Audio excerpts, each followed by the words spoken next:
She thought she knew the man she married. 20 years of quiet mornings, shared meals, whispered promises in the dark. But on a cold October morning in Willow Creek, Sarah Mitchell held an envelope in her trembling hands that would shatter everything she believed about love, truth, and the man sleeping beside her every night. What she was about to discover wouldn't just break her heart. It would force her to question whether the life she'd been living was ever real at all. This is a story about secrets, the kind that hide in plain sight, the kind that wrap themselves around your daily routine so tightly you forget they're even there. Sarah Mitchell was 52 years old when her world cracked open. A schoolteacher in a town where everyone knew everyone's business, or so they thought. She'd spent 2 decades building what looked like the perfect marriage to Michael Mitchell, a contractor who built homes for half the families in Willow Creek. They had Sunday dinners with friends, anniversary trips to the coast, inside jokes that made them laugh until their sides hurt. From the outside, they were the couple people envied. But behind closed doors, something had shifted. Small things at first. Michael coming home later than usual. Phone calls he'd step outside to take. A distant look in his eyes when he thought she wasn't watching. Sarah told herself it was nothing. Work stress, middle-age restlessness. The kind of rough patch every marriage goes through. Until the morning she found that envelope hidden in the back of his workshop, addressed to a name she'd never heard before. Before we dive deeper, let us know in the comments where you're watching from. We'd love to hear from you. And if you're new here, click on the subscribe button so you never miss any of our upcoming videos. Sarah grew up in Charleston, South Carolina, in a small house that smelled like magnolias and her grandmother's peach cobbler. Her grandmother, Eleanor, raised her after her parents died in a car accident when she was 7. Eleanor was a woman who believed in second chances, in the goodness hidden in people's hearts, in love that could weather any storm. She used to tell Sarah that everyone deserves happiness, but happiness requires honesty. Sarah carried those words with her into adulthood, into her teaching career, into the day she met Michael Mitchell at a community fundraiser in 1998.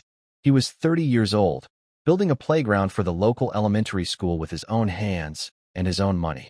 When Sarah asked him why, he smiled that quiet smile of his and said some kids just needed a place to feel safe. That's when she knew. This was a man with a good heart. This was someone she could build a life with. They married a year later in a small ceremony by the river.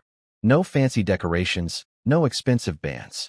Just 2 people promising to be honest, to be kind, to be there when it mattered. For years, they kept that promise. Michael built their home from the ground up, every nail driven with care. Sarah turned their house into a sanctuary with bookshelves, warm blankets, and the smell of fresh coffee every morning. They talked about having children, but it never happened, and eventually they stopped trying. They poured their love into their work, their community, each other. Their friends called them solid, dependable, the kind of couple you could count on. But somewhere along the way, cracks started forming in the foundation Michael had built so carefully. Sarah noticed it first about 6 months before everything unraveled. Michael would come home exhausted, barely speaking during dinner. She'd ask about his day, and he'd give short answers, staring at his plate like the food held secrets she couldn't decode. Then came the phone calls. Late at night, early in the morning, Michael would glance at the screen, his jaw tightening, and step outside onto the porch. Sarah could hear his voice through the window, low and urgent, but never the words. When she asked who was calling, he'd brush it off.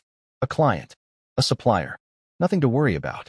But worry crept in anyway, uninvited, unwelcome, refusing to leave. Sarah started noticing other things too. Receipts for trips she didn't remember him taking. An unfamiliar perfume on his jacket once, faint but unmistakable. When she mentioned it, Michael laughed it off, said he'd helped an elderly client move some boxes and she must have been wearing perfume. Reasonable, believable, but doubt, once planted, grows roots. Sarah didn't want to be the wife who snooped, who questioned, who couldn't trust. She fought against it for months, telling herself she was overreacting, that 20 years of love shouldn't crumble over a few strange phone calls and late nights. But then came that October morning. Michael had left early for a job site 2 hours away. Sarah was cleaning the house, something she did every Saturday morning while listening to old jazz records. She was dusting the bookshelf in Michael's workshop, a small converted garage where he kept his tools and blueprints, when she knocked over a stack of papers. As she bent to pick them up, she saw it. An envelope tucked behind a loose board in the wall, yellowed with age, unsealed. Her hands shook as she pulled it out. The handwriting on the front was elegant, looping, feminine. Addressed to someone named Nathan Cross. Not Michael Mitchell. Nathan Cross. Sarah's heart hammered in her chest. She told herself there was an explanation. Maybe it was mail delivered to the wrong address. Maybe it was something Michael was holding for a friend.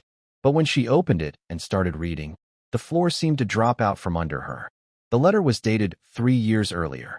It was written by a woman named Claire, addressing Nathan with a familiarity that felt intimate, personal. She wrote about how much she missed him, how hard it was to keep pretending, how she wished things could be different. She mentioned a place they used to meet, a cabin in the woods outside of town. She talked about memories they shared, inside jokes, moments that clearly meant something deep. And then, near the end, she wrote something that made Sarah's blood run cold. She talked about time running out, about protecting someone, about deserving to know the truth. Sarah read it 3 times, each word burning into her mind. Who was Nathan Cross? Why did Michael have a letter addressed to him? And who was this woman, Claire, writing to her husband like they'd shared a lifetime together?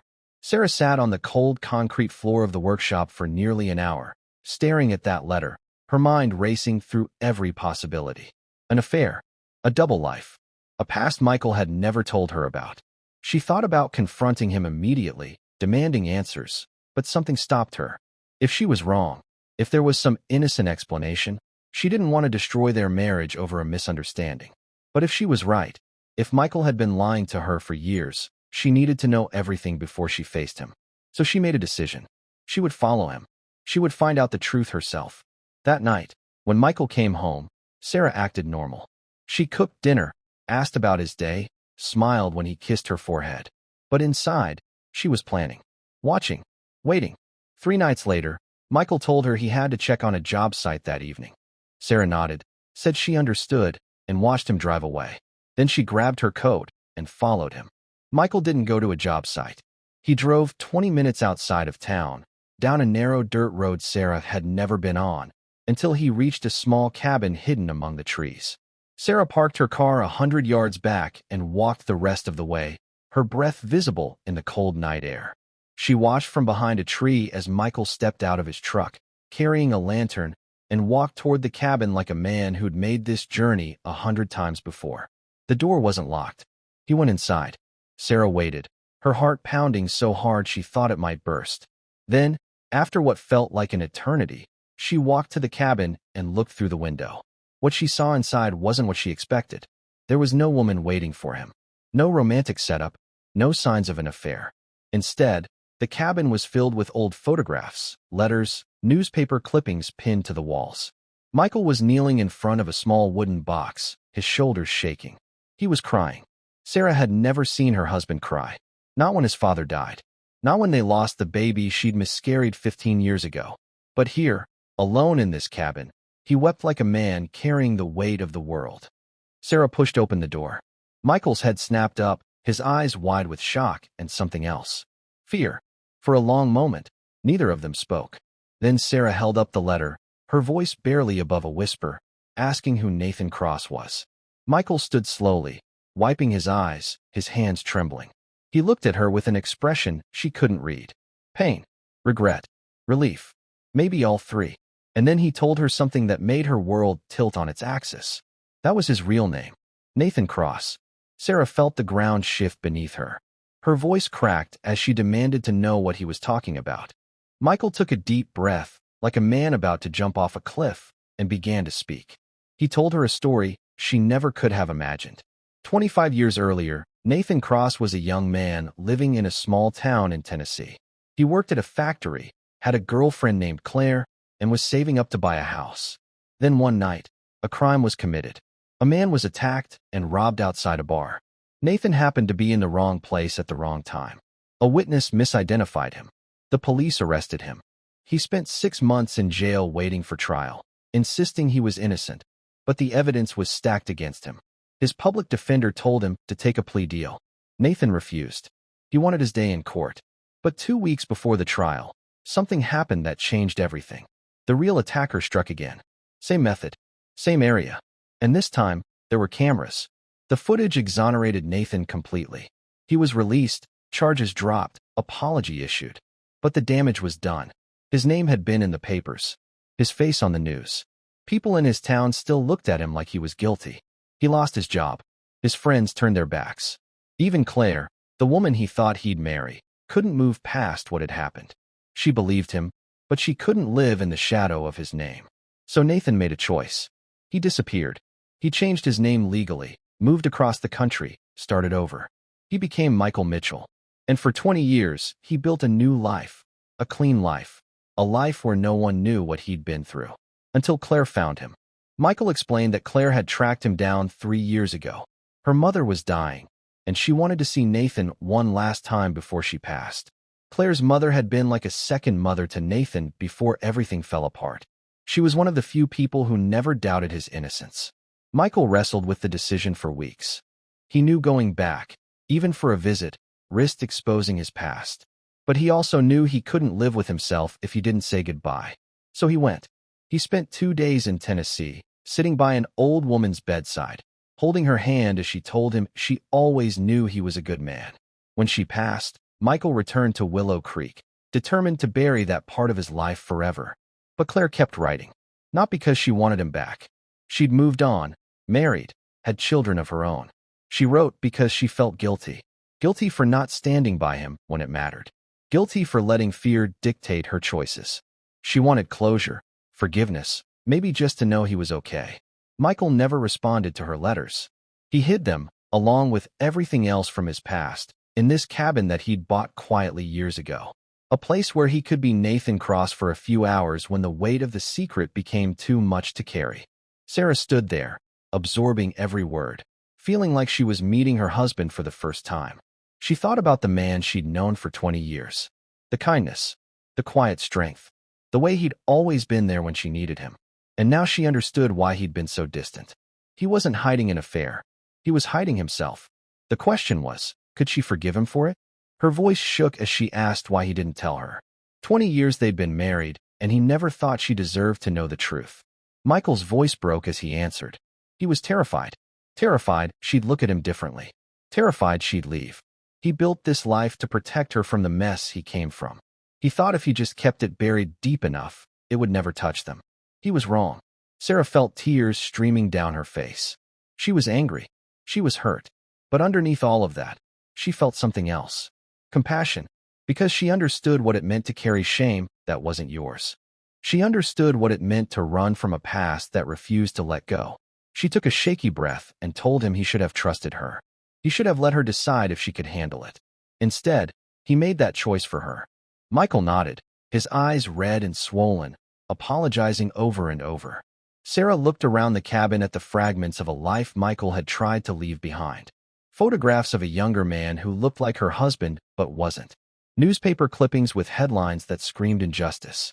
Letters from a woman who'd loved Nathan Cross but couldn't stay. And then Sarah made a choice. She stepped forward and took Michael's hand. She told him she didn't know if she could forgive him right now, but she knew she didn't want to lose him. Not like this. If they were going to move forward, he had to let her in. All the way in. No more secrets. No more hiding. Michael squeezed her hand, tears spilling down his cheeks, promising no more secrets. Over the next few weeks, Sarah and Michael talked more than they had in years. He told her everything. About growing up in Tennessee. About the night he was arrested. About the fear that gripped him every time someone looked at him too long, wondering if they'd recognize his face. Sarah listened. She didn't interrupt. She didn't judge.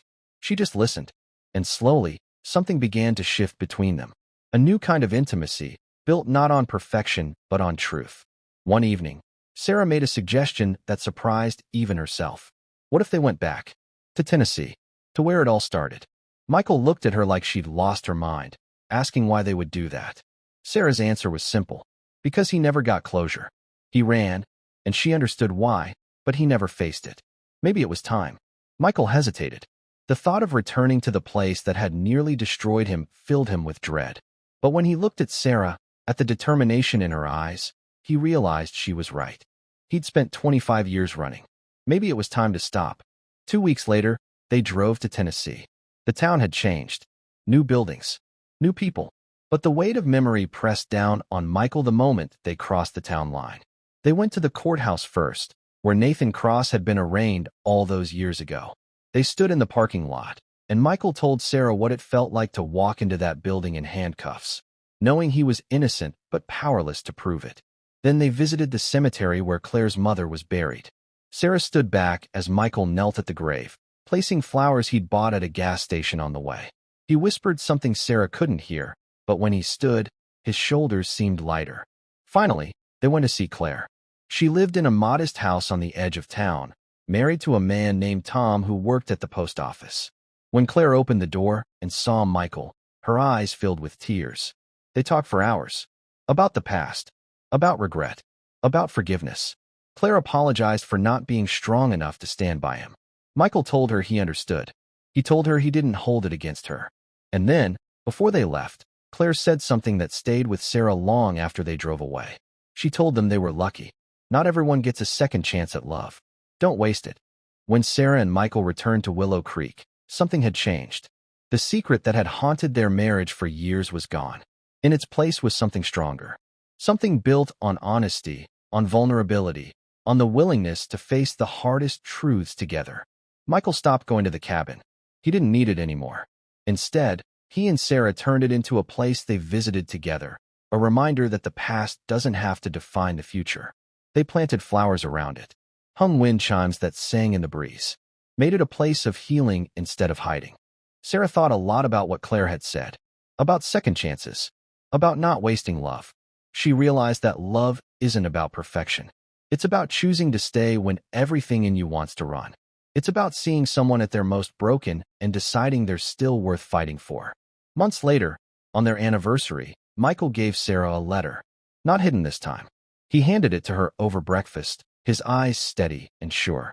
Inside, he'd written something Sarah would carry with her for the rest of her life.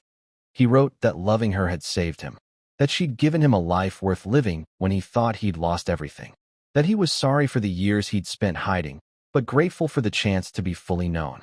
And at the end, he wrote that he was Nathan Cross, he is Michael Mitchell, but more than anything, he is hers, and he always will be. Sarah read it twice, tears streaming down her face. Then she reached across the table and took his hand. They didn't need to say anything else. Because sometimes, love isn't about grand gestures or perfect words. Sometimes, it's just about holding on. About choosing each other, again and again, even when it's hard. Especially when it's hard. And in that moment, Sarah realized something. She'd hoped for love and happiness. She'd gotten pain and truth instead. But in the end, the truth had set them both free. So let me ask you something. If you were Sarah, could you have forgiven Michael for hiding who he truly was for 20 years? Could you have looked past the lies and seen the fear underneath? Or would the betrayal have been too much to overcome? Think about it. Because this story isn't just about Sarah and Michael. It's about all of us. About the secrets we keep, the truths we're afraid to speak, the ways we hide from the people who love us most because we're terrified they'll stop loving us if they really knew. But here's what Sarah learned.